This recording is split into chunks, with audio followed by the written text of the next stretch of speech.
Bonjour à tous et à toutes, nouvelle capsule vidéo. Alors on arrive au cœur du problème, on arrive vraiment au cœur du problème qui consistait à se donner des outils nous permettant de prévoir l'évolution d'un système chimique connaissant l'état initial. Alors pour illustrer ce concept, on va partir d'un exemple. Alors on considère l'équilibre chimique suivant, Ni solide plus Pb2+, qui forme Ni2+, plus le plomb solide. Et on précise aussi que cet équilibre chimique, cette transformation chimique est caractérisée par une constante d'équilibre qui, je le rappelle, ne dépend que de la température. Valeur qui est donnée, la constante d'équilibre vaut 2,7 fois 10 puissance 3. Alors, on met en place un système chimique à l'état initial. Donc à l'état initial, on décide de prendre un bécher, on place une lame de plomb solide, on place une lame de nickel solide, on place des ions Ni2+, à une concentration molaire 1,0 mol par litre. Donc il y a une solution aqueuse avec le solvant eau. Donc les ions Ni2+, concentration qui est donnée 1,01 mol par litre. Et dans cette solution aqueuse, il y a la présence d'ions Pb2+, avec une concentration qui est indiquée dans le sujet, 2,0 fois 10 puissance moins 4 mol par litre. Donc voici la description du système à l'état initial. Donc l'état initial. Donc connaissant l'état initial, ayant suffisamment d'informations sur l'état initial, nous verrons que nous allons pouvoir prévoir le sens d'évolution du système chimique.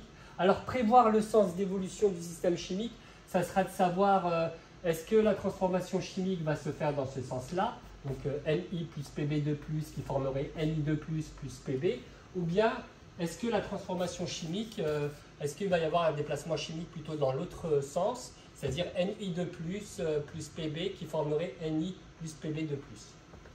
Alors pour répondre à la question, conformément à ce qu'il y a d'indiqué dans le cours, il faut calculer la valeur du quotient de réaction, pas à n'importe quel moment, à l'instant initial. Il va falloir calculer sa valeur numérique et puis comparer la valeur du quotient de réaction à la constante d'équilibre Kp. Alors calculons le quotient de réaction à l'instant initial. Alors, les solides n'interviennent pas, ils interviennent par le nombre 1. Donc au numérateur, nous plaçons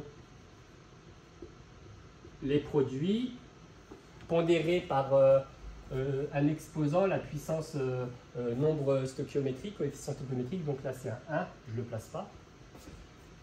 Voici pour les produits, le plomb n'intervient pas, c'est à l'état solide, divisé par le produit des concentrations des réactifs. Le nickel, c'est une lame de nickel à l'état solide, les solides n'interviennent pas dans l'expression du quotient de réaction, où ils interviennent par le nombre 1. Par contre, les ions Pb2+, en phase aqueuse, eux, vont intervenir. Et puis, le coefficient stoichiométrique vaut 1, donc à la puissance 1. Nous sommes en train de calculer le quotient de réaction, pas à n'importe quel moment. On a vu que ça variait, le quotient de réaction, à l'instant initial. Donc, on place ici. Il s'agira donc de préciser les concentrations molaires qui évoluent au cours de la transformation chimique. Mais là, il s'agira de donner les valeurs des concentrations molaires donc à l'instant initial. Le sujet nous les donne directement. La concentration molaire en ion Ni2+, 1,0 mol par litre.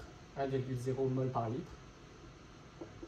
Pour la concentration molaire en ion C, Ni2+. La concentration molaire en ion Pb2+, 2,0 fois 10 puissance moins 4 mol par litre.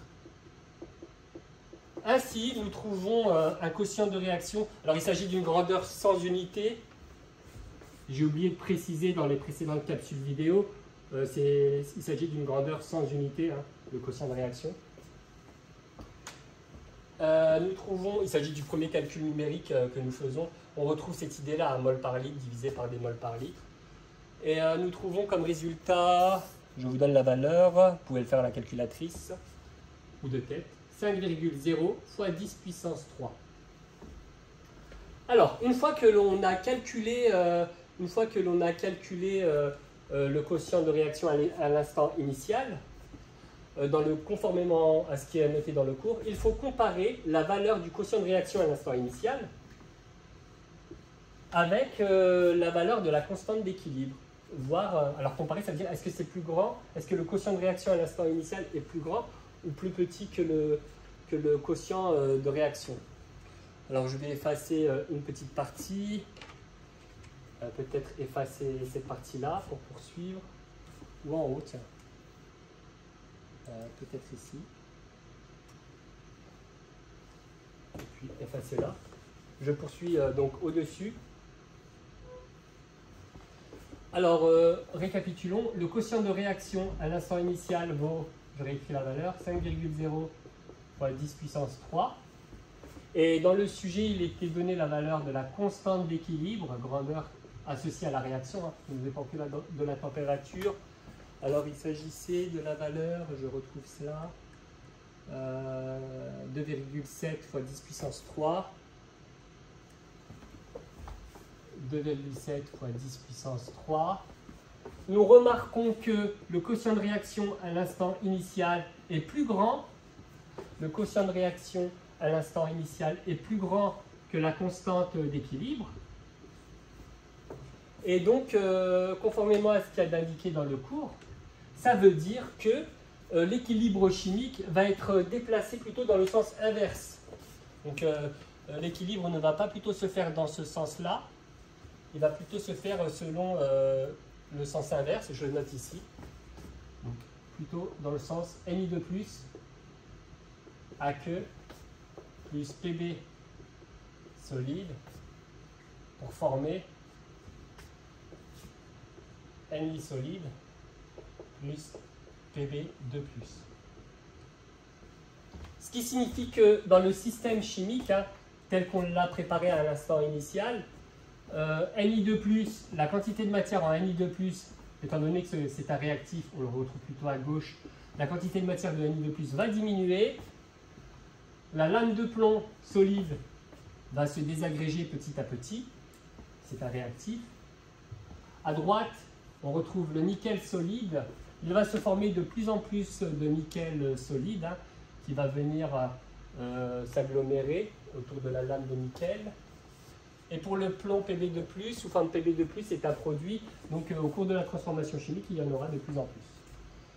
Je vous remercie de m'avoir suivi donc, pour cette capsule vidéo qui a permis donc, de réutiliser un critère qui figure dans le cours afin de prévoir l'évolution d'un système chimique, connaissant la composition complète d'un système chimique à l'état initial et connaissant aussi la valeur de la constante d'équilibre.